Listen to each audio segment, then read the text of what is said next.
Now, I don't mean to be indecent, but when I say recent, it wasn't necessarily all that recent, but if y'all could just play along for the purpose of the song, well, I'd really appreciate that. Recently, the American Film Institute released a list of the 50 greatest heroes and the 50 greatest villains of all time. The #1 greatest hero was Atticus Finch, who fought to save an innocent black man from being lynched. Yes, when times were tough, that motherfucker proved to be even tougher. Yes, he was the one to prove that courage is not a man with a gun. No. The one entry that I had a bit of a problem with was the fact that the American Film Institute had voted man as the #20 greatest villain of all time. I think we can do better. I of course refer to the role that he played in Bambi, where he loads his gun and all the deer run for their lives and Bambi's mother dies. And I know that was, for me, and I'm sure a few other people, my first experience with the concept of death. My first experience with the concept of a last breath. Yes, it was the first time it had ever even crossed my mind that things could die. And that changed me a little inside, fuck. That changed me a lot.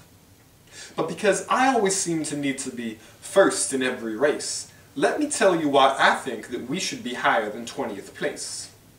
Maybe it's just some displaced anguish, but I would give us at least a 19 for the use of sexist language, and I'd say an 18 for everything I did on my 18th birthday, and I actually don't really want to talk about it, but I would say a 17 for when the last tree falls in the forest and everyone hears it, but nobody cares.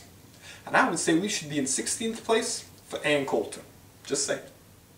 And I would say a 15 for blitzkriegs when they succeed and humanity fails. The bullet holes in the steeple walls read the people fall, written out in braille. And I would say a 14 for domestic violence that goes unseen. The scene of the pristine is hiding bruises under black and blue jeans. And I would say a 13th place for the invention of race, judgments passed on the skin color and shape of the face. And I would say a 12th for wealth that doesn't trickle down, but just crowns the kings, pulls the strings, sounds muted in the bell tower when the chimes of freedom try to ring. And I would say an 11 for the prophet of false promise who promises you heaven with your finger on the trigger, telling you that you can pull your way into something bigger. And I would say a 10 for when I pretend like everything is fine again and my friends do the same and I stand up for what I believe in under the pretense of a fake name. And I would say a 9 for mankind, for the invention of landmines. I'm calling out for justice and they're cutting the landline. And I would say an 8 for evolving past apes but not evolving past rape. And I would say a 7, not for the people who promise you heaven, but for those who threaten you with hell and eternal burning instead of eternal learning.